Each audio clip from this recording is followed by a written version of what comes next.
ပေးကမ်းခြင်းနဲ့ဆွတ်လွတ်ခြင်းဟာတူညီမှုရှိပါသလားအားလုံးပဲမင်္ဂလာပါကျွန်တော်ကတော့ LLB Group မှာလောပန်ကတရားလုပ်တဲ့သူတွေ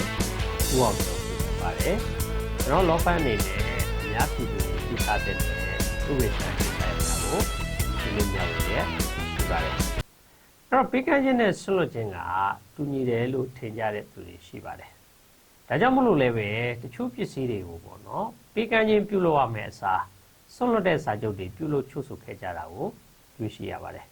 ဒါကြောင့်မလို့ကျွန်တော်ဒီဗီဒီယိုဖိုင်လေးနဲ့အကျမ်းလေးပေါ့နော်ဆွေးနွေးမျှဝေပေးရခြင်းဖြစ်ပါတယ်တကယ်ကတော့ပေးကမ်းခြင်းနဲ့ဆွတ်လွတ်ခြင်းဟာ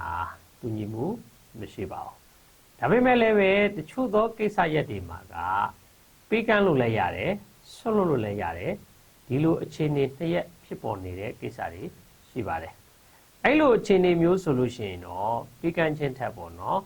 ်ဆွတ်လွတ်ခြင်းကပုံမလွယ်ကူပြီးတော့ကုန်ကျစရိတ်ပုံမလျော့နေစေနိုင်တာကြောင့်မလို့ဆွတ်လွတ်တဲ့စာချုပ်တွေကိုပြုလုပ်ချုပ်ဆိုကြခြင်းဖြစ်ပါတယ်အဲ့တော့ကျွန်တော်တို့ကဆွတ်လွတ်တာနဲ့ပေးကမ်းတာရဲ့ကွာခြားချက်ကိုအကြမ်းပြင်းလေးကျွန်တော်ဆွေးနွေးပြဝေပေးခြင်းပါတယ်ပထမကွာခြားချက်ကတော့ထမ်းဆောင်ရတဲ့တစိကောင်းတန်ဖို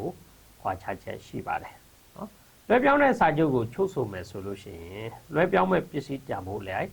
တစိကောင်းကိုထမ်းဆောင်ရမှာဖြစ်ပါတယ်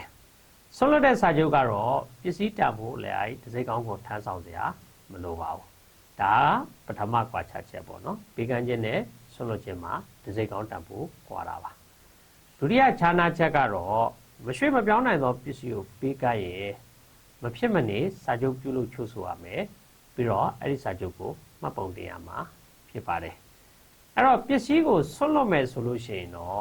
့နှုတ်နဲ့ဆွတ်လွတ်လို့ရပါတယ်ပထမအချက်ပေါ့နော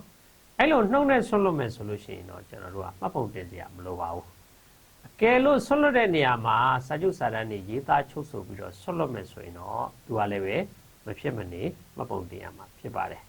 ဒါကတော့ဒုတိယကွာခြားချက်ဖြစ်တယ်ပေါ့နော်အဲ့တော့ပေးကမ်းတာနဲ့ဆွတ်လွတ်တာရဲ့ကွာခြားချက်နဲ့ပတ်သက်ပြီးတော့ရှိုင်းဦးမြရဲ့တောင်းမြောင်းထွေလာဥရိပြဿနာအတွဲ1-2-3မှာပါတဲ့ဥပမာလေးတစ်ခုနဲ့ဆွေးနွေးမျှဝေပေးခြင်းပါတယ်ရှိုင်းကဘယ်လိုဥပမာပေးထားသလဲဆိုတော့ A နဲ့ B ဟာတဲ့အိမ်တိမ်ကိုပူးတွဲပိုင်ပြီးတော့မှ A ကမိမိပိုင်ဆိုင်ခွင့်ကိုဆွတ်လွတ်လိုက်တယ်ဆိုပါလို့တဲ့ A နဲ့ B ဟာအိမ်တိမ်ကိုပူးတွဲပြီးတော့ပိုင်တယ်အဲ့လိုပူးတွဲပိုင်တဲ့အိမ်ကို A ကဆွတ်လွတ်လိုက်တယ်တဲ့နော်ထိုအိမ်ဟာ B2 တဲ့ပိုင်ဖြစ်သူရောက်ရှိသွားပြီလိမ့်မည်တဲ့အဲ့လိုဆွတ်လွတ်လိုက်ရင် B2 တဲ့ပိုင်ဖြစ်သူရောက်ရှိသွားပါမယ်တဲ့ဒါပေမဲ့တဲ့ A ကသူ့ရဲ့အစုကို B ကိုလွှဲပြောင်းပေးခြင်းမဟုတ်ပါဘူးတဲ့လွှဲပြောင်းပေးရလဲမရောက်ပါဘူးတဲ့နော်အဲ့တော့ तू ကလွှဲပြောင်းပေးတာမဟုတ်ဘူးတဲ့လွှဲပြောင်းပေးရလဲမရောက်ဘူးတဲ့အဲ့တော့ဘာဖြစ်သွားတာလဲဆိုရင်တဲ့ဆွတ်လွတ်တဲ့စာချုပ်ရ A ကတဲ့အဲ့ဒီပစ္စည်းမှာ तू ပိုင်ဆိုင်ခွင့်မရှိတော့ဘူးလို့ဝန်ခံလိုက်တဲ့အတွက်တဲ့ပိုင်ရှင်အဖြစ် B2 တဲ့ပဲကြံတော့လို့ B2 တဲ့ပိုင်ဖြစ်သူရောက်ရှိသွားခြင်းဖြစ်ပါတယ်နော်လွှဲပြောင်းပေးလိုက်တာမဟုတ်ဘူးလွှဲပြောင်းပေးရလဲမရောက်ဘူးဒါပေမဲ့ A ကအဲ့ဒီပစ္စည်းပေါ်မှာ तू ကဆွတ်လွတ်ပါတယ်လို့ဝန်ခံလိုက်တဲ့အတွက် B2 တဲ့ပဲကြံတော့တယ်ဒါကြောင့်မလို့ B2 တဲ့ပိုင်တဲ့ပစ္စည်းဖြစ်သူရောက်ရှိသွားခြင်းဖြစ်ပါတယ်အဲ့တော့ဆရာကြီးကဆက်ပြီးတော့ဥပမာပြပါတယ်အကယ်လို့တဲ့အဲ့ဒီပစ္စည်းကို AB နဲ့ C တို့သုံးပိုင်ဖြစ်တယ်ဆိုပါတော့အဲ့ဒီပစ္စည်းမှာ A ရယ် B ရယ် C ရယ်သုံးပိုင်ဖြစ်တယ်ဆိုလို့ရှိရင်တဲ့ A ကပစ္စည်းမှာသူ့ရဲ့ပိုင်ဆိုင်ခွင့်ကိုတဲ့ C ရဲ့အကျိုးအတွက်ဆွတ်လွတ်သည်ဆိုပါတော့ပစ္စည်းကသုံးပိုင်နေတာ A ရယ် B ရယ် C ရယ်သုံးပိုင်နေတာအဲ့ထဲမှာ A ကဘသူရဲ့အကျိုးအတွက်ဆွတ်လွတ်တာလဲဆိုရင် C ရဲ့အကျိုးအတွက်ဆွတ်လွတ်တယ်ဆိုပါတော့တဲ့အဲ့လိုဆွတ်လွတ်လိုက်တဲ့အတွက်တဲ့ C ကပစ္စည်းရဲ့3ပုံ2ပုံကိုပိုင်သွားမှာမဟုတ်ပါဘူးတဲ့ဆွတ်လွတ်တော့ကတော့ A က C ရဲ့အကျိုးအတွက်ဆွတ်လွတ်တယ်ဒါပေမဲ့လို့အဲ့လိုဆွတ်လွတ်လိုက်ရုံနဲ့တဲ့ C က3ပုံ2ပုံမပိုင်သွားပါဘူးတဲ့အဲ့ဒီပစ္စည်းက B နဲ့ C ပိုင်ဖြစ်သူရောက်ရှိသွားမှာပါတဲ့နော်အဲ့တော့ဆွတ်လွတ်တော့ကတော့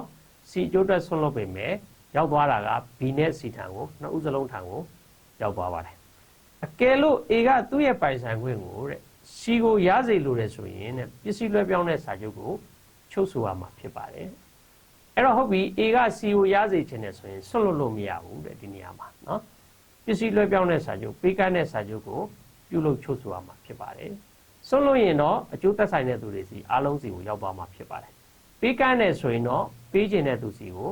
ရောက်သွားမှာဖြစ်ပါတယ်ဒီဥပမာလေးကိုဆရာကြီးကဥပမာပေးထားခြင်းဖြစ်တယ်ပေါ့နော်အဲ့တော့ဆွလွတ်စာချုပ်ကို